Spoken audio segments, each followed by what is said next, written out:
అందరికీ నమస్తే అండి. Welcome to Gruhalakshmi cooking and vlogs. ఈరోజైతే మష్రూమ్ పకోడీ చేస్తున్నాను. ఇది చికెన్ పకోడీతో పోటీ పడినట్టుగా ఉంటుంది. దీనికి ఏమేం కావాలో ఎలా చేయాలో అన్నీ చూసేద్దాం రండి.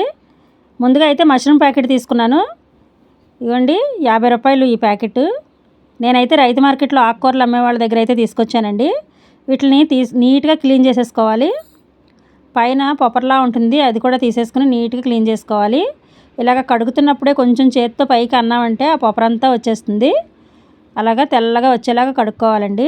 కొంచెం మట్టిగా ఉంటాయి ఇవి. కలర్ కొంచెం మారినట్టున్నా కొంచెం నలుపుగా ఉన్నా అవి అయితే కూరకు కానీ పకోడీకి కానీ దేనికి పనికిరావండి. తెల్లగా ఉన్నాయి అయితేనే మనం వండుకోవాలి. ఇవ్వండి నీట్గా పై పొరంతా నీట్గా క్లీన్ చేసేస్తున్నాను. ఇలా క్లీన్ చేసిన తర్వాత కూడా 4-5 సార్లు బాగా కడుక్కోవాలండి. తెల్లగా వచ్చి నీళ్ళు తెల్లగా వచ్చేలాగా కడిగేసుకోవాలి. ఇవ్వండి శుభ్రంగా నీట్గా క్లీన్ చేసేసాను. ఇప్పుడు వీటిని కట్ చేసేస్తున్నాను. పెద్ద మష్రూమ్ అయితే ఒక 6 ముక్కల కింద కట్ చేశాను. చిన్నదైతే ఒక 4 ముక్కల కింద కట్ చేసుకోవచ్చు. ఇవన్నీ ఒక చిల్లుల గిన్నెలో వేసేస్తున్నాను. నీళ్ళు ఏమన్నా ఉన్నా కిందకి వాడిపోతాయి. ఇప్పుడు ఇందులో కావాల్సిన మసాలాలు చూద్దాం. ఉప్పు, గరం మసాలా, ధనియాల పొడి, జీలకర్ర పొడి, అలాగే 1 స్పూన్ బియ్యపిండి, 1 స్పూన్ కార్న్ఫ్లోరు, 1 స్పూన్ శనగపిండి, కొద్దిగా అల్లం వెల్లుల్లి పేస్టు, ఒక 4 పచ్చిమిర్చి, కొన్ని జీడిపప్పు, కొంచెం కరివేపాకు, 1 స్పూను కారం. ఇవన్నీ రెడీగా పెట్టేసుకోవాలండి. ముందుగా కొంచెం పసుపు వేసేస్తున్నాను.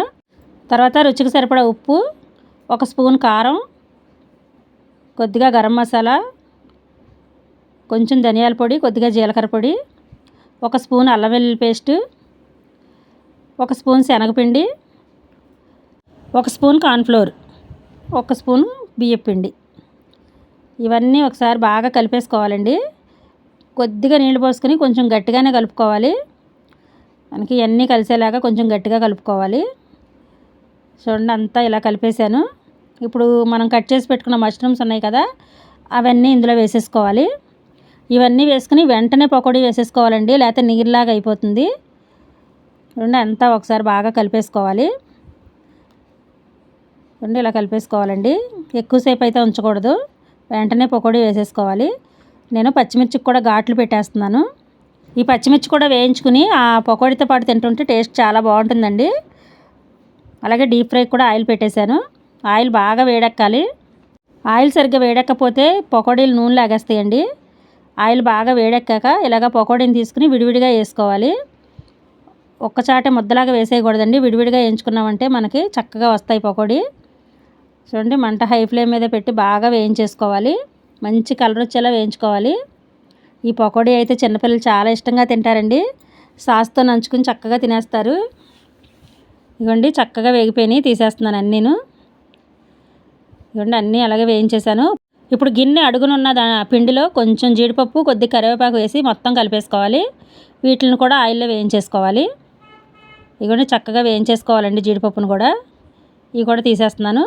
ఇప్పుడు మనం కట్ చేసి పెట్టుకున్న పచ్చిమిర్చి ఉన్నాయి కదా, వాటిని కూడా దోరగా వేయించేస్తున్నాను.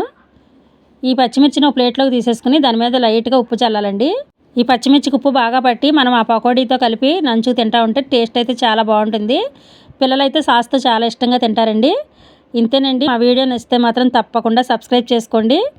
అలాగే లైక్ చేయండి. మీకు నచ్చితే మాత్రం తప్పకుండా షేర్ చేయండి. పక్కనున్న గంట సింబల్ని అయితే ప్రెస్ చేయండి. మేము పెట్టే ప్రతి వీడియో మీకు వెంటనే వస్తుంది. Thank you for watching.